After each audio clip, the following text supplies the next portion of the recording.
Okay, so picture this. You're in the lab and you found this amazing new plant extract. In a petri dish, it just completely shuts down a deadly virus. This is huge, but there's a big problem. You have no idea how it's working. Is it building some kind of fortress around the cells? Does it act like a bouncer at the door, stopping the virus from getting in? Or is it fighting the virus after it's already broken in? Well, in this explainer, we're going to break down the super clever experiment scientists use to figure that out. It's called the time of addition assay.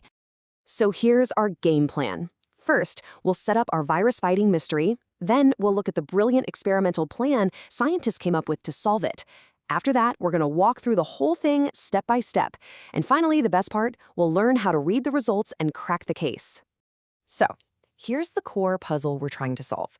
We've got this compound, our mystery drug, and we know it works. But how it works is a total black box. And to figure out the how, you first have to figure out the when. At what exact moment in the virus's attack does our drug actually do its job? Really, you can boil it down to three big questions. First, does our drug work by prepping the host cell ahead of time, kind of arming it against the invasion?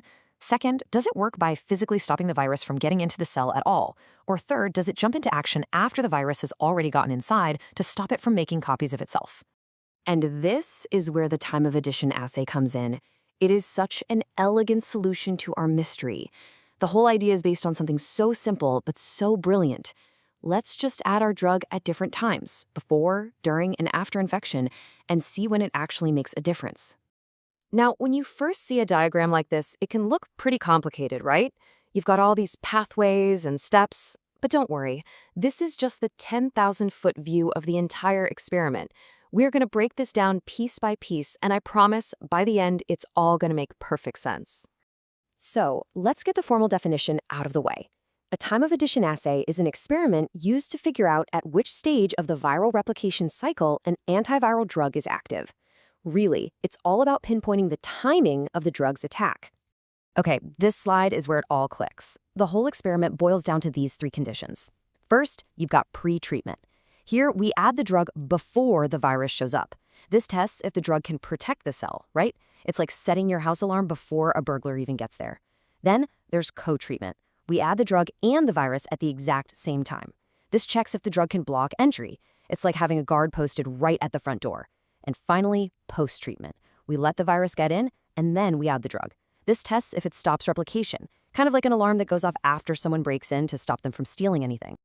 All right, now that we've got the logic down, let's put on our virtual lab coats and walk through how you actually do this experiment. We're going to follow the steps and see how we gather the clues to solve our mystery. The whole process basically has 6 main steps, which you can see right here. Now, we're not just going to list them. We're going to dig into why each one is absolutely essential for getting a result you can trust. So let's talk about the why. First, cell seeding. You need to grow a perfect single layer of cells, what we call a lawn. This gives the virus a uniform surface to grow on, so our results are consistent. Next, extract addition. This is the heart of the experiment, right? This is where we add our drug at those 3 different times. Then we incubate at 37 degrees Celsius. Why? Because that's body temperature, the ideal condition for our cells and the virus. Next, of course, is the viral infection. We add the virus and let it do its thing. After a while, we look for plaque formation. A plaque is basically a clear spot, a dead zone in our cell lawn. It's where the virus has successfully infected and killed the cells. And that brings us to the final step, plaque counting.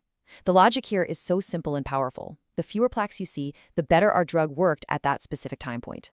Okay, the experiment is done. The plaques have been counted. Now for the really exciting part. We get to be detectives and interpret the clues. This is where we finally get our answer. All right, let's run through scenario 1. Imagine you look at your results and you see way fewer plaques, but only in the group where you added the drug before you added the virus. So what does that tell you? It means the drug isn't fighting the virus directly. Nope. It's working on the host cells themselves, getting them ready to resist the infection. It's like it's giving the cells a temporary shield or a little vaccine. Okay, scenario 2. This time, the only plate that looks good, the only one with fewer plaques, is the one where you added the drug and the virus at the exact same time. This result points to a different mechanism. Our drug is acting like a bouncer. It's probably blocking the virus from even getting into the cell. It's a gatekeeper, stopping the infection right at the door. And now for our last main scenario. You see a big drop in plaques, but only when you added the drug after the cells were already infected. This result is also crystal clear. It tells us our drug is an inside job. It can't protect the cell, it can't block the door, but once that virus is inside, our drug gets to work and messes up the virus's ability to make copies of itself. It stops the infection from spreading from within. So there you have it. With just a few super clever steps, the time of addition assay gives us an incredible amount of information. It tells us when a drug works, which of course leaves us with a final, really interesting question. Now that we know the timing, what's the very next experiment you would run to figure out precisely how it's working? What would you look for next? That's the next chapter in the scientific story.